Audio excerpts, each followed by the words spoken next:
Baik, Assalamualaikum warahmatullahi wabarakatuh. Perkenalkan, nama saya Siti Husnul Hatimah akan menyampaikan materi tentang manusia purba di Indonesia dan dunia.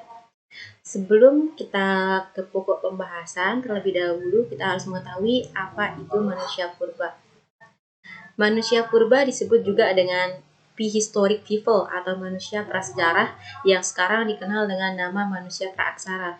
Sesuai dengan namanya, manusia praaksara merupakan jenis manusia purba yang hidup pada zaman belum mengenal tulisan. Keberadaan manusia purba banyak ditemukan oleh para arkeolog di berbagai belahan dunia, termasuk di Indonesia.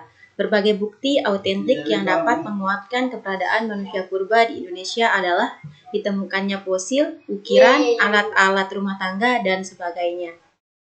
Nah, setelah itu kita akan membahas macam-macam manusia purba yang ada di Indonesia. Yang pertama, manusia purba yang ada di Indonesia yaitu Meganthropus palaejapanicus. Manusia purba ini dianggap manusia besar tertua dari Jawa. Diambil dari kata mega yang artinya besar, sedangkan anthropus yang berarti manusia, dan yang paleo artinya tua, dan japanicus yang artinya Jawa. Dinamakan Japanicus karena kerangka ini ditemukannya di Sangiran, Jawa Tengah oleh Ghr von Koenigswald pada tahun 1936 hingga 1941. Terus jenis yang kedua yaitu Pithecanthropus erectus. Masih kategori Pithecanthropus, namun dengan jenis erectus yang artinya manusia kera badan tegak. Diambil dari kata erectus yang berarti tegak, ditemukannya oleh Eugene Du Bois pada tahun 1891 di Lembah Bengawan Solo, Jawa Tengah. Dan jenis manusia purba yang ketiga yaitu Homo sapiens. Homo sapiens sering disebut sebagai manusia cerdas atau bijaksana. Sapien berarti bijaksana dan ditemukan oleh von Koenigswald bersama para rekannya periode tahun 1931 hingga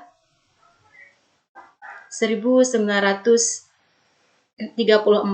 Perlu diingat, Homo sapiens adalah kategori umum, sehingga Homo soliensis, wajerkensis, dan floresiensis termasuk di dalam kategori Homo sapiens, meskipun ciri dan khasnya jelas berbeda. Dan jenis manusia purba yang keempat yaitu Pithecanthropus mojokertensis. Pithecanthropus mojokertensis artinya manusia kera dari Mojokerto. Diambil dari kata Pikhetos yang artinya kera dan Anthropus yang artinya manusia. Karena ditemukannya di Mojokerto, Jawa Timur, jadilah dinamakan Mojokertensis. Berbeda dengan Meganthropus yang lebih tinggi mencapai lebih dari 2 meter, maka Mojokertensis kisaran tingginya hanya mencapai 165 hingga 180 meter. Fosil manusia purba ini juga ditemukannya oleh von Koenigswald pada tahun 1936. Menurut para ahli, fosil Pithecanthropus mojokertensis ini dipercaya sebagai manusia tertua pada zamannya. Dan selanjutnya kita akan membahas tentang manusia purba di luar Indonesia. Nah, setelah itu saya akan menayangkan tentang manusia purba yang ada di dunia.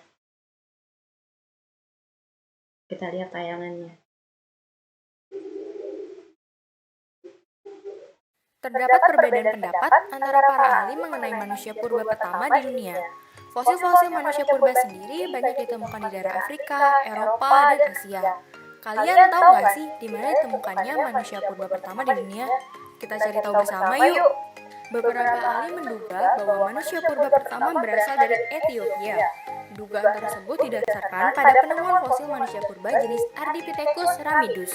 Beberapa ahli lain memiliki pendapat yang berbeda. Mereka mengatakan bahwa manusia purba pertama berasal dari wilayah Zimbabwe. Berdasarkan beberapa pendapat tersebut, para ahli menyimpulkan bahwa Homo africanus merupakan cikal bakal manusia purba jenis Homo sapiens yang kemudian menyebar ke seluruh penjuru dunia. Kita bahas satu purba Asia dan Eropa yuk. Dari wilayah Afrika, yang pertama ada Australopithecus afarensis atau yang dikenal dengan nama Lucy. Lucy adalah bahasa Indonesia atau Dini Kineshi yang berhasil pertamanya ditemukan oleh Donald Johannes Thailand pada tahun 1904 yang ditemukan pada lapisan Pleistosen di lembah Hadar, Ethiopia. Fosil yang ditemukan tersebut cukup lengkap, terdiri atas komponen tengkorak, rahang bawah, tulang anggota badan, tulang belakang, tulang rusuk, dan tulang pinggul. Hingga saat ini telah ditemukan sedikitnya 24 kerangka spesimen Australopithecus afarensis.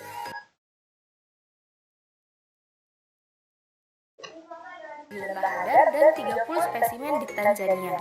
Fosil-fosil lain ditemukan di beberapa wilayah di Ethiopia, di Omo, Maka, Belohi Delhi, serta di Kenya yaitu di Kubifur dan Loto Gagan. Lucy pernah berjenis kelamin perempuan, sehingga sering dijuluki sebagai manusiaan.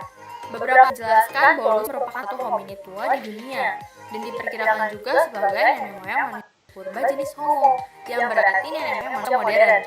Mereka diperkirakan hidup sekitar 3,9 juta hingga 9 juta tahun yang lalu. Berdasarkan rekonstruksi para ahli, ciri-ciri Lucy antara lain tubuhnya mirip simpanse, muka besar dan menonjol ke depan, leher kuat yang nyata, rahang kekar, memiliki tangan yang panjang, pendek, tulang pinggul dan tulang paha yang menunjukkan telah mampu berdiri tegak dan bipedal. Ukuran otaknya sekitar 425 cm kubik dan Lucy memiliki tinggi badan sekitar 102 cm. Selain itu, Lucy juga diketahui sudah mulai meninggalkan ketergantungan dari pohon dan memulai kehidupannya di tanah. Selanjutnya ada Australopithecus africanus. Australopithecus africanus termasuk spesies hominid awal yang hidup sekitar 3-2 juta tahun yang lalu, atau tepatnya pada masa Pliocene.